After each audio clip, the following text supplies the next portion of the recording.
Serán la real verdad tocante a Dios es al venir bajo la sangre derramada del inocente, entrando en su presencia. Entonces el Espíritu que viene sobre ustedes testificará que esta palabra está correcta, toda palabra de ella, y ella no necesita corrección en ninguna parte. Eso es correcto. Debe permanecer de esa manera, porque Él es Dios, y su decisión tiene que ser perfecta, y para siempre perfecta. Repasemos la cosa solo por unos cuantos momentos. Cuando menos pensamos, mis 30 minutos terminarán y yo no habré empezado. Miren, bajo la sangre derramada. Miren, nosotros comprendemos que el libro más antiguo en la Biblia es Job. El libro escrito más antiguo fue escrito antes que Moisés escribiera Génesis. Mejor dicho, dicen que fue escrito antes que Moisés escribiera Génesis. Miren, fíjense, Job, un hombre justo, un hombre piadoso, todo estaba en contra de él un día. Satanás se propuso hacer que él negara a Dios. Y cuando él lo hizo, Job, a mí me gusta mucho leer Job. Mucha gente dice que es un enigma. No lo es la palabra de Dios. Jesús se refirió a Job cuando dijo, ¿no habéis oído de la paciencia? No importó lo que estaba sucediendo, cuánto fue perseguido, cuánto fue acusado, que él estaba en el camino errado. Job se mantuvo firme en la palabra. Me gusta eso. Él decía, quizás habrán pecado mis hijos. Yo ofreceré un holocausto por ellos. Miren, la única cosa que el hombre sabía era ofrecer holocaustos. Ese era el requisito de Dios. Y mucha gente piensa, algunas veces, porque un desastre le ocurre a un cristiano, él se salió de la voluntad de Dios, ellos dejaron la iglesia, ellos se fueron. Algunas veces eso no es correcto, porque Dios disciplina a todo hijo que viene a Él. Él lo limpia y lo purga y lo prueba para ver si Él permanecerá firme. Eso es lo que Él estaba haciendo en el tiempo de Job. Yo prediqué sobre Job en una ocasión como por unos 6 meses cuando yo pastoreaba. Hubo una señora que tuvo la honestidad suficiente. Yo lo tenía en ese montón de ceniza sentado allí, como ustedes saben, todo lleno de sarna, y con un pedazo de tiesto se rascaba su sarna. Y una señora dijo, hermano Branham, ¿va usted a sacar a Job de ese montón de ceniza? Estuve en eso como por 3 domingos, pero yo estaba dando un respaldo para exponerlo. Allí estaba él. Él era un profeta. Él era el ungido de Dios. Y la única cosa que el hombre sabía hacer era quedarse con la palabra. Eso es todo. Ellos venían y decían, Job, tú sabes que has hecho mal. Mira lo que te ha sucedido a ti. Todos te han volteado su espalda. Y ya no tienes amigos y todo. La única cosa que tú puedes hacer es sentarte ahí. Y mira, tú eres un desventurado, que te miras miserable, con sarna y todo que brotó en ti. Y mira tu condición. Pero Job dijo que él no había pecado, porque él había venido de la manera designada de Dios bajo la sangre derramada. Entonces Dios está obligado a un hombre que se para firme de esa manera. Él le permitió que llegara a la última persona, aún su esposa. Salió y dijo, Job, ¿por qué no maldices a Dios y te mueres? Solo piensa, su propia esposa se volteó contra él.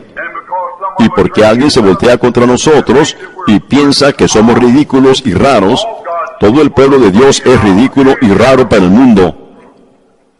Seguro que ellos lo son. Ustedes son un pueblo adquirido, un real sacerdocio, ofreciendo sacrificios a Dios, los frutos de sus labios que dan alabanza a su nombre. Miren, nos fijamos que aún la esposa de Job se volteó contra él.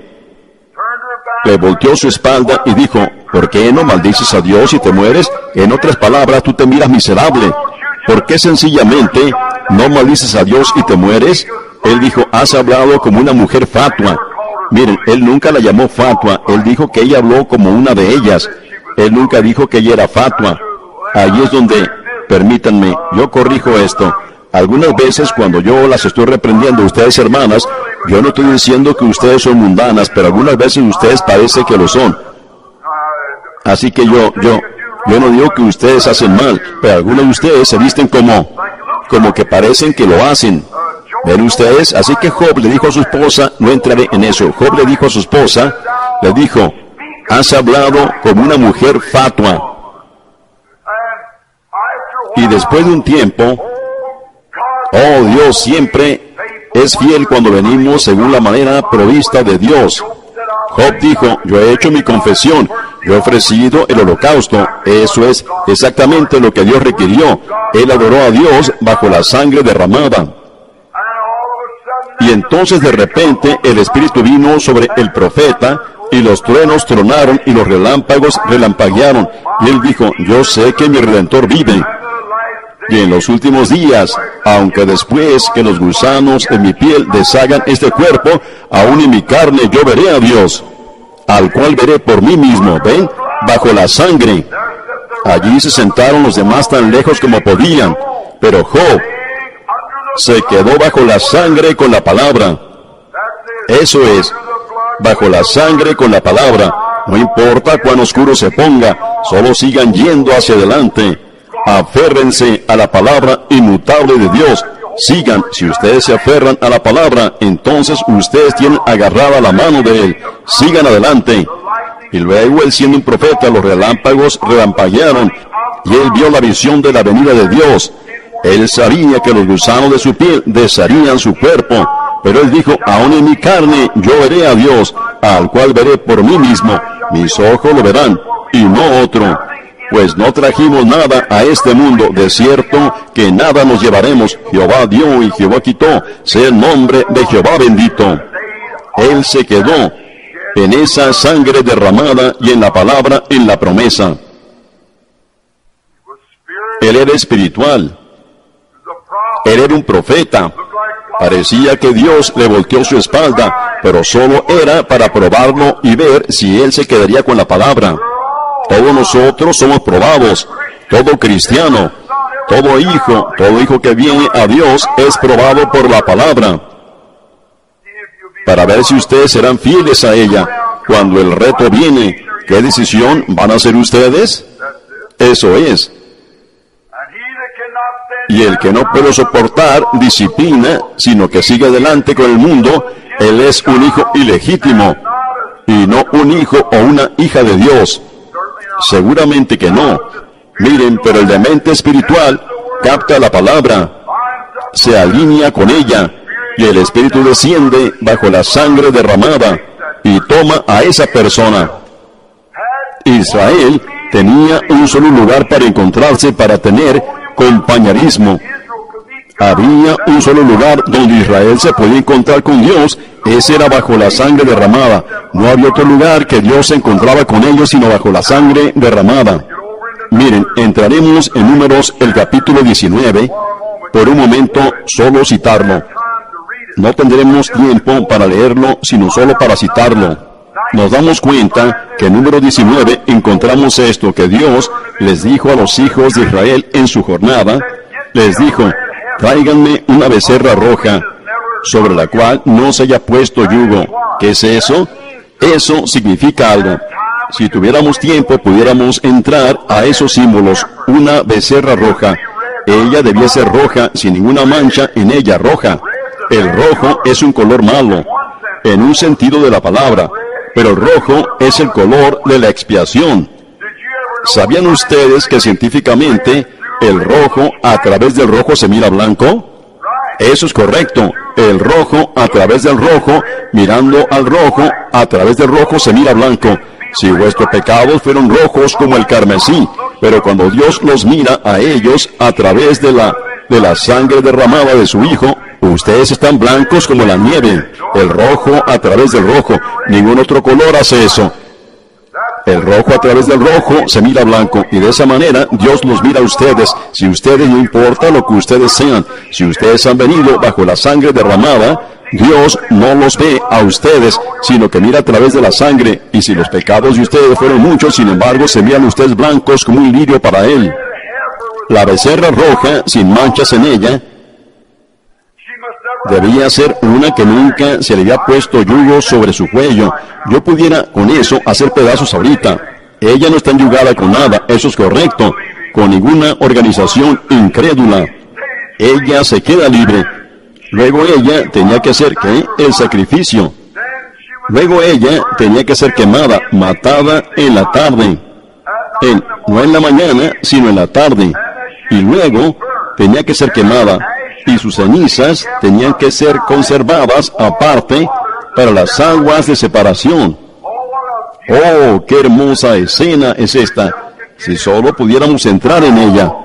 Como las aguas, o mejor dicho, las cenizas, tenían que ser echadas para hacer las aguas de separación.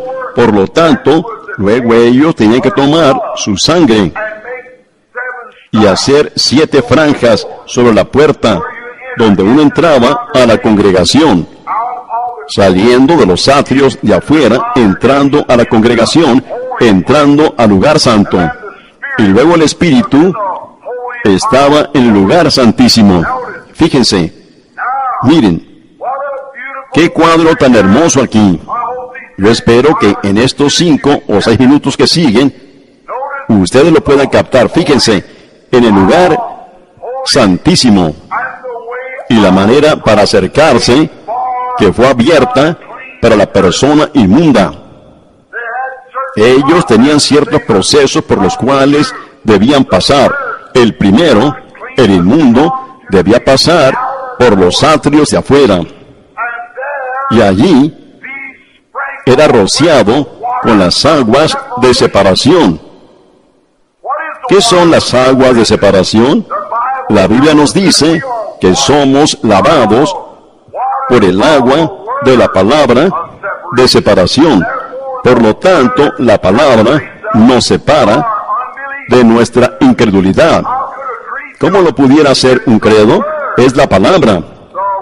La palabra nos separa. Es la cosa que nos permite saber que estamos cerrados. Si ustedes van a la iglesia y dice, está bien hacer esto, y van a otra aquí, y dice aquí, y hagan eso, vengan a la palabra. La palabra es lo que nos separa. Y miren, fíjense en otra cosa. Yo espero que me perdonen si me paso del tiempo esta vez. Fíjense en otra cosa. Es demasiado buena para dejarla pasar. El que rociaba esta agua de separación debía tener manos limpias. Y debía ser guardada en un lugar limpio. Las aguas de separación no se podían quedar en un lugar vil. Debían ser guardadas en un lugar limpio. Los atrios de afuera, que es el pecador que viene y oye la palabra y hace que crezca fe en él de que es Dios. La fe es por el oír, y el oír por la palabra de Dios. Miren, ¿qué estamos tratando de hacer? Entrar en compañerismo. Miren, el hombre oyó la palabra. Él creyó la palabra y era rociado entonces con el agua de separación. Sin embargo, él no estaba en compañerismo. No, Señor. Miren, ustedes fundamentalistas, yo quiero que ustedes miren esto.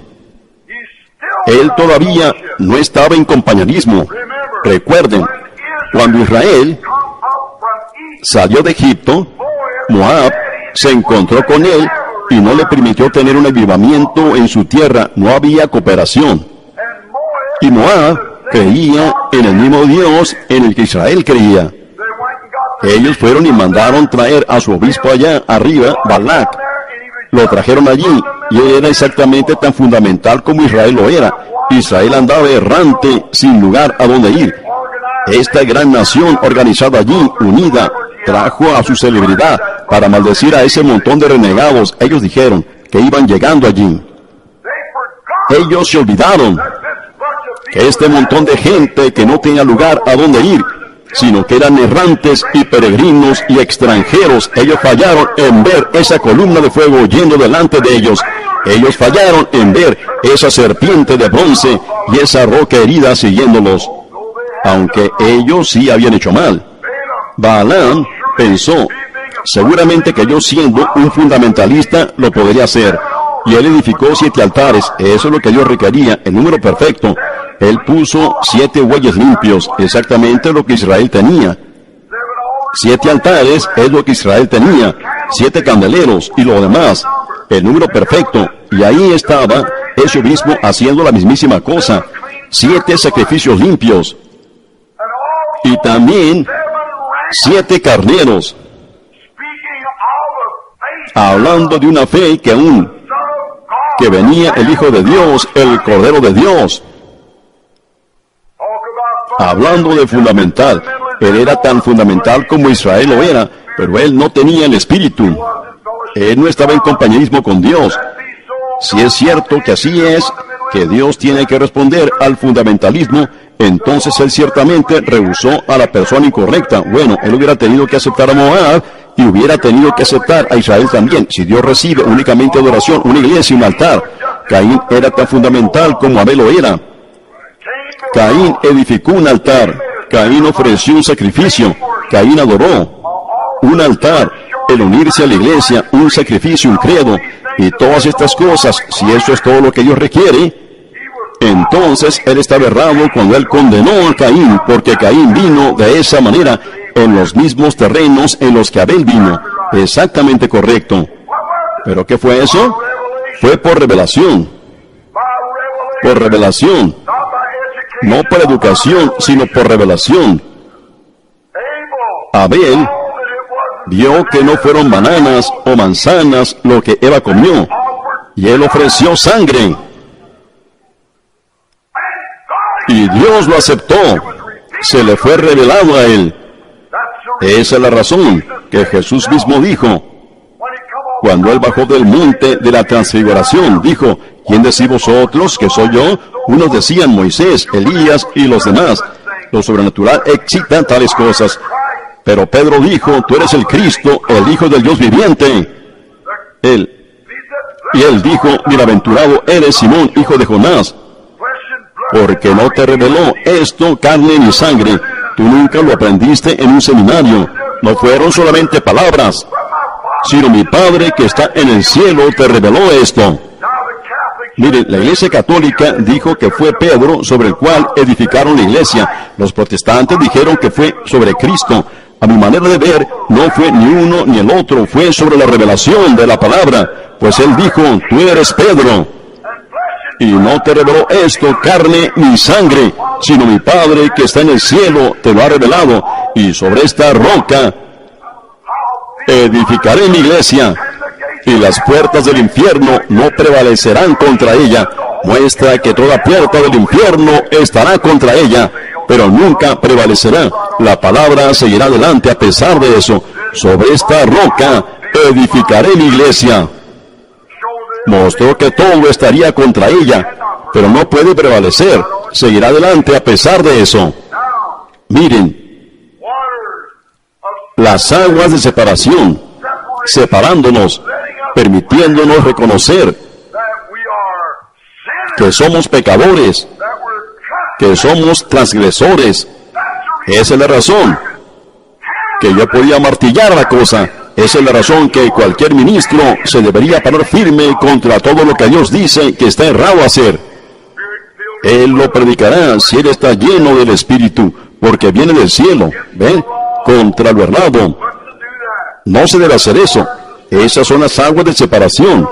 Todavía eso no era suficiente. Él entendía, ese fue su conocimiento, su mente, la matriz de su mente, el campo de batalla donde las batallas son peleadas en la mente. Luego, él echa eso a un lado. Él acepta que esa sí es la manera provista de Dios. ¿Está listo él para compañerismo ahora? No, no. Ese fue el mensaje de Lutero. Luego vino, él va caminando, él va ahora hacia adelante en la dirección correcta. ¿En cuál dirección va él? Hacia la congregación. Aquí él está separado por las aguas, lavado por el agua de la palabra. Él está separado de sus pecados. Ahora él voltea. Luego él tiene que reconocer las 7 franjas. Quisiera que tuviéramos tiempo para entrar en eso. Las 7 edades de la iglesia, los 7 candeleros, lo mismo. Toda edad, toda iglesia, todo lo demás, todo creyente tiene que reconocer que es la sangre.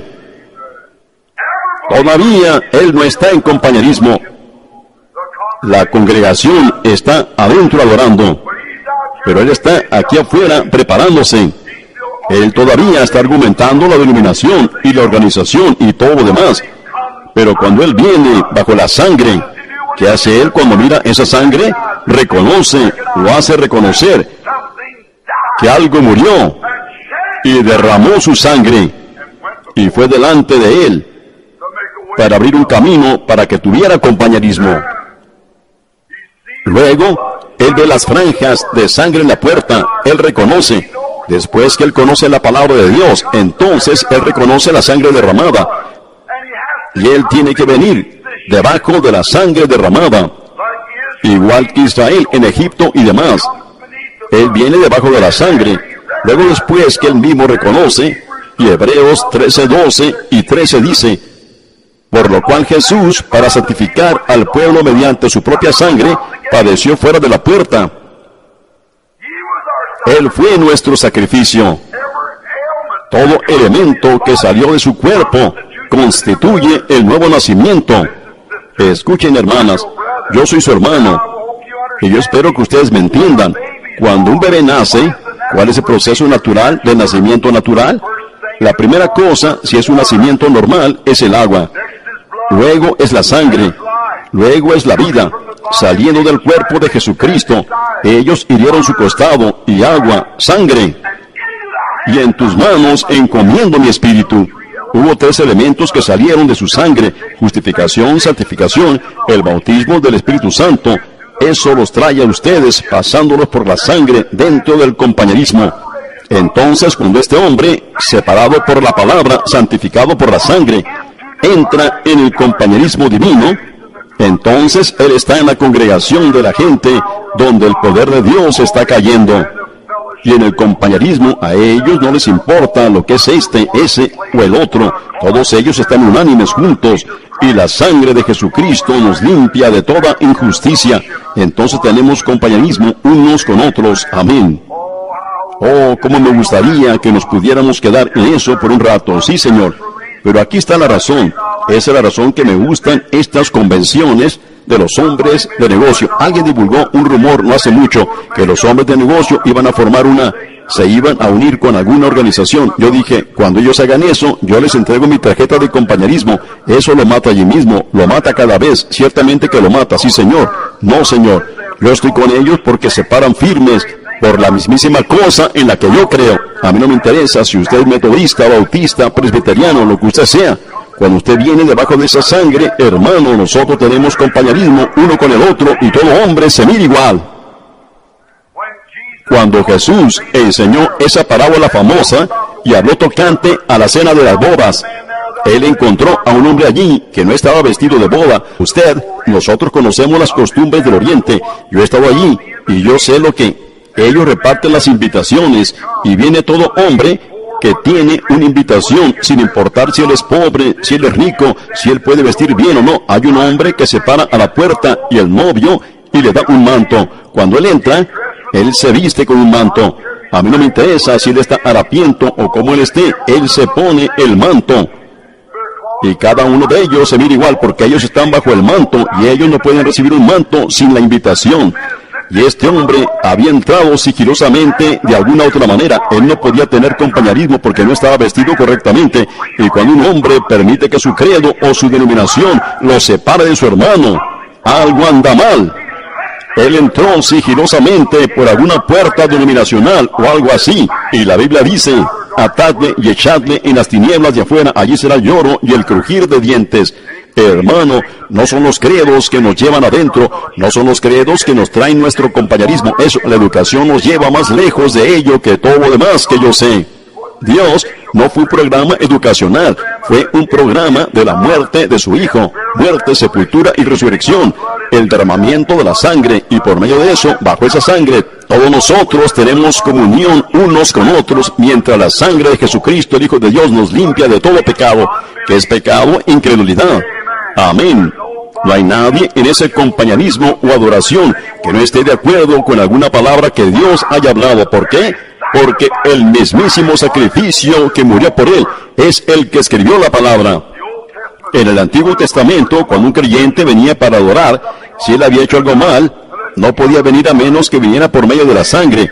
¿Qué hacía él? Él traía su cordero, se acercaba al sacerdote, el sacerdote examinaba el cordero para ver si era un buen cordero, uno perfecto.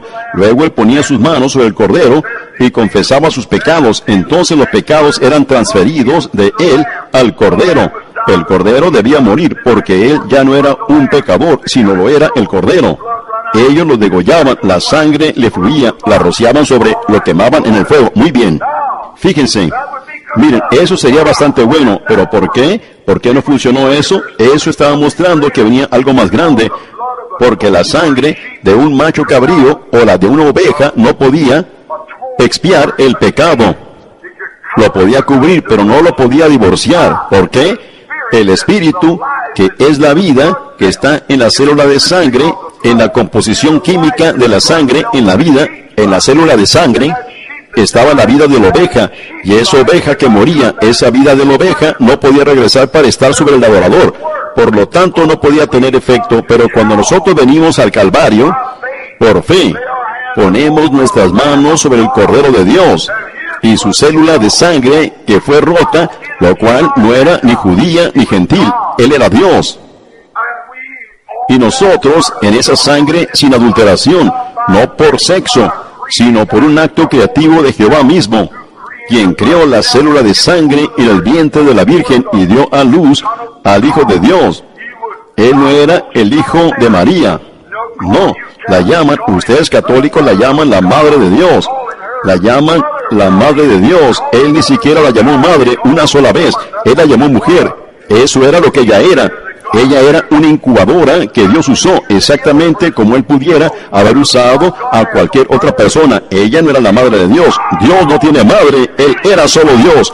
En Él moraba corporalmente toda la plenitud de la deidad. Cuando ponemos nuestras manos allí y confesamos que Él es nuestro Salvador y nuestro Dios, y cuando ponemos nuestras manos sobre Él por fe, y la sangre que fue derramada allí en el Calvario, entonces somos traídos dentro del compañerismo, y el Espíritu Santo que estaba en esa célula de sangre regresa al creyente, haciéndolo un hijo o una hija de Dios. Entonces tenemos compañerismo. Y si el Espíritu Santo escribió la Biblia, ¿cómo puede el Espíritu Santo, bajo la sangre que ustedes han aceptado, regresar y negar la palabra? Amén. Ahí está el compañerismo bajo la sangre. Amén. Eso es tan claro como yo conozco el Evangelio, hermanos. Esa es la única salvación que yo conozco. Eso es únicamente en donde mi fe está edificada. Allí mismo, en la sangre de Jesucristo, en las venas de Manuel, donde los pecadores que se sumergen debajo del torrente pierden todas sus manchas de culpa.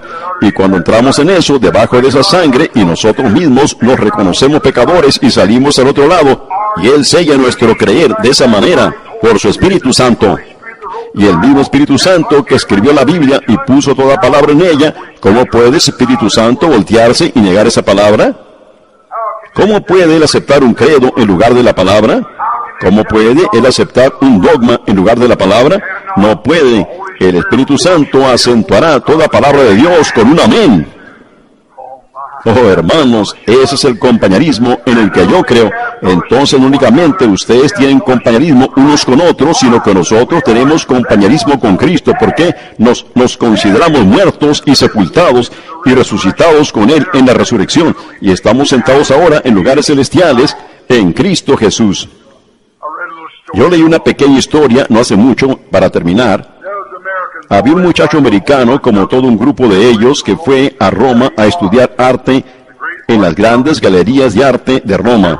Si ustedes estuvieron alguna vez allí, es maravilloso. ¿Cuántos han estado alguna vez en Roma? Yo me imagino que muchos de ustedes han estado allí. ¿Han estado ustedes en San Ángelo? ¿No los hizo a ustedes sentirse avergonzados de ustedes mismos? Cuando llegué a San Ángelo para entrar, un lugar controlado por católicos, había un letrero grande en Roma donde la prostitución es pero había un letrero grande allí que decía: todas las mujeres americanas, por favor, pónganse ropa y respeten a los muertos. Esa es nuestra América cristiana. Roma tiene que decir una cosa como esa. Muy bien, en este país de Roma había un artista joven.